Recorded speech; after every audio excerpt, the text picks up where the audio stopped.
Greetings ladies and gentlemen, Adrian here. Welcome back to the channel. Secret World Legends' latest story expansion for Season 2, Dawn of the Morninglight, is live and free to play for both new and returning players. I've already made my way to South Africa to play through the new content to bring you today's review. I'll be breaking this video down into two parts, a spoiler-free section followed by the spoiler section where we can discuss the pros and cons, major plot reveals, and stuff. Let's begin. Once you've completed the climax to Season 1's Tokyo storyline, you should receive a text message from a mysterious source, and that's your ticket into South Africa to begin Season 2. But even before that, your first login post update brings up a new screen, which promotes the Collector's Edition for Dawn of the Morninglight, which costs 19.99 euros and can be purchased on both Steam and via in-game. The CE comes with a new outfit, pet, and agent dossier, and I'll talk about them more in the spoilers section later on. Back to South Africa, and that mysterious source isn't as mysterious as you might think. You have been given a golden opportunity to infiltrate the Morninglight's operations in the region to uncover what exactly is going on here, and what the head of the cult, Philip Marcard, is up to. It's not going to be a simple knock on the door and get what you want kind of gig, and you must blend in and indoctrinate yourself to the ways of the Morninglight in order to gain ranks and get closer to Marcard's inner circle. On top of that, it's important to note that you went on this once-in-a-lifetime joyride without the consent of your faction and handler.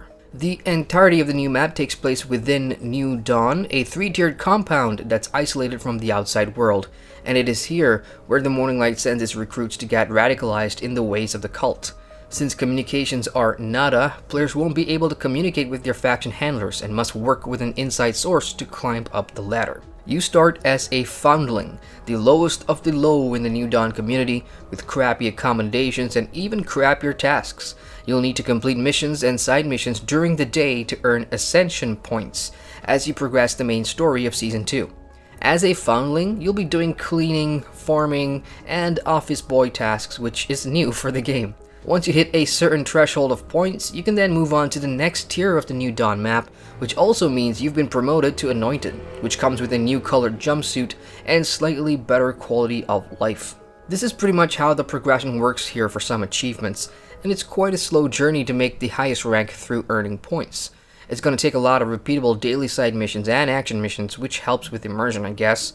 But to progress the main story, you won't need to slog through the points grind, and there will be a shortcut to get to Anointed to progress the story, after which you can continue doing the daily point content to gain ranks the legitimate way. Now, I mentioned that earning points through certain action missions and side missions happens during the day in New Dawn. So what happens during the night? Things are definitely more happening at night. Unlike areas in the vanilla game in Tokyo, New Dawn doesn't have a natural day and night cycle. You can and will need to toggle day and night through your bed, which will be in your accommodations on all map tiers. New Dawn at night opens up a few more side missions that won't show up during the day, but the superstars of the night show are the new baddies that haunt the foundling homes, the demon hyenas and the Kongamados, which are ancient mythical African monsters that have something weird about them. The map at night also spawns new landscape bosses to kill for loot bags and achievement progress.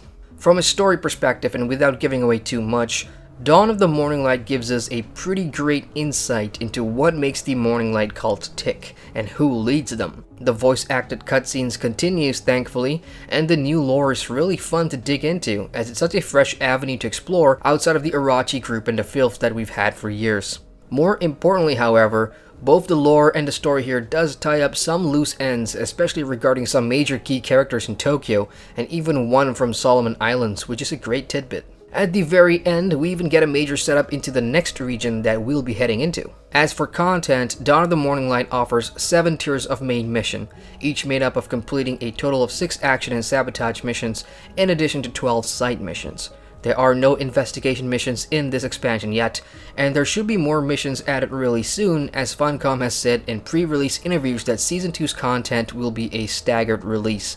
Plus, there is a coming soon icon on the New Dawn's mission tab, so all we can do is wait. For a free story expansion, Dawn of the Morninglight offers a lot of fun if you're hooked to the Secret World Legends story, and although it's really short, I say this is worth playing if you really want to be in on this adventure. Why? I'll elaborate more in the spoiler section, which brings us to the next part. This is your spoiler warning, folks. If you haven't seen or played through the expansion, leave now and come back later. Let the spoiler discussion begin. First of all, story-wise, holy cow, this was fantastic.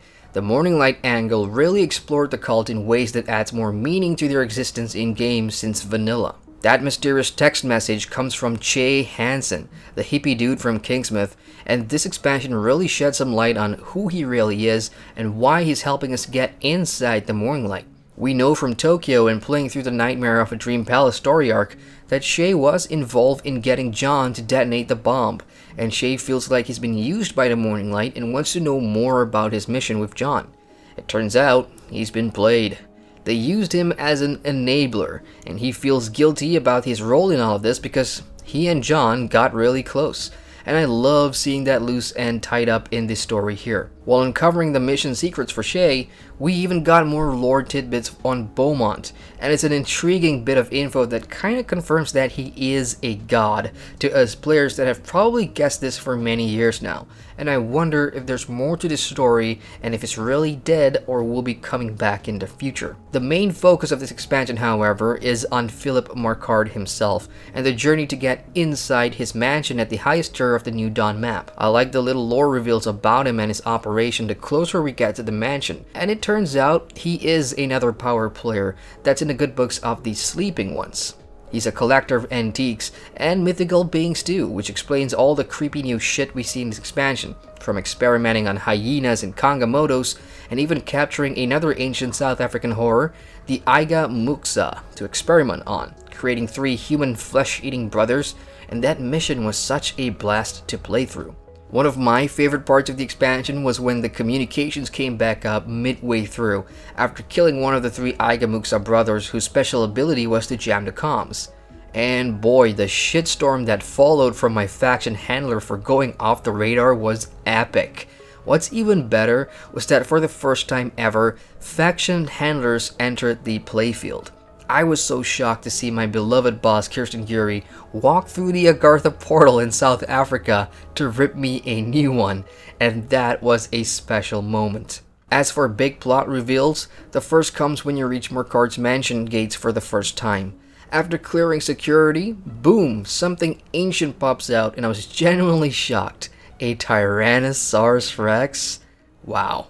Later on, through more lore hunting and story, it is revealed to you that the next zone we're going to be heading to is Congo, and that's where Marquard is, and that's perhaps what he's been up to, bringing these things to life.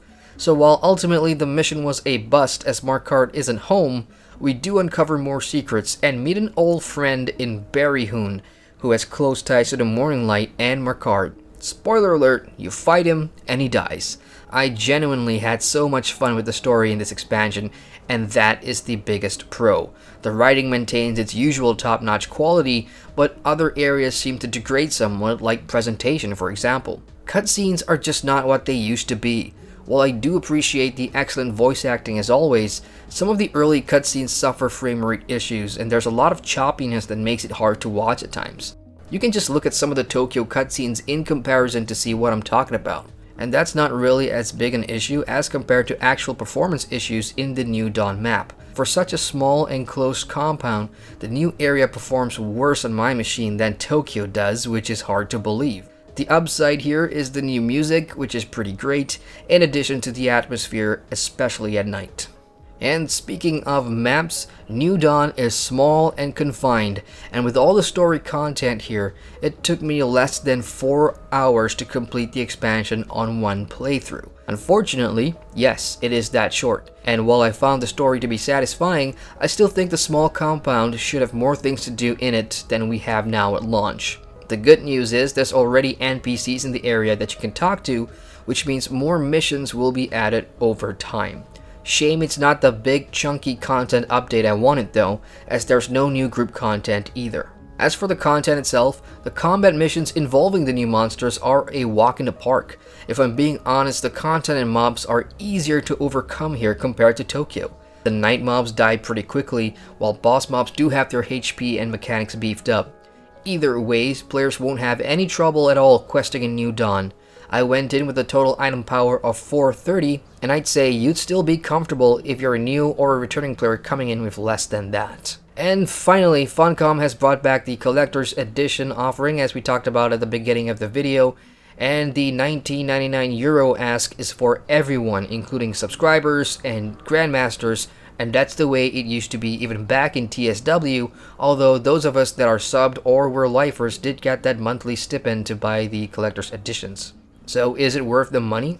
The cosmetic is thematic, the pet is cool, but it's the agent for the agent network system that you really want. Mr. Oleg Yablokov here has really good supporting agent stats and can only be obtained from the collector's edition. So if you think that a 2.5% increase to damage and healing on top of a 650 attack rating boost is worth the €20, then go for it. I don't. There's another free agent you can get from the new achievements in South Africa, and of course a whole lot more new ones in the new agent booster packs as well. So to wrap things up here, I'll say this. It took us a 3-year wait and a relaunch for new story content to arrive, and on that front, Funcom came through. It wasn't as much as I was hoping for, but for the price of nothing, I thoroughly enjoyed what was released. More content will be coming soon, and I hope that it doesn't take 2 to 3 months for another small update. The game needs to keep the ball rolling now, while the iron is hot. So that's my opinion about Season 2, Dawn of the Morninglight. What about you? Have you played it? And if you have, feel free to share your thoughts and opinions in the comments section below. Hit the like button for more on Secret World Legends, and feel free to subscribe to the channel for more MMO content. Once again, I'm Adrian, and remember, be the change, because we're all made of stars. Thanks for watching. Roses are red, violets are blue. If you want to watch more videos, click on these cards, anyone would do. And if you want to watch more videos, subscribe to the channel with the button down here. I know you want to.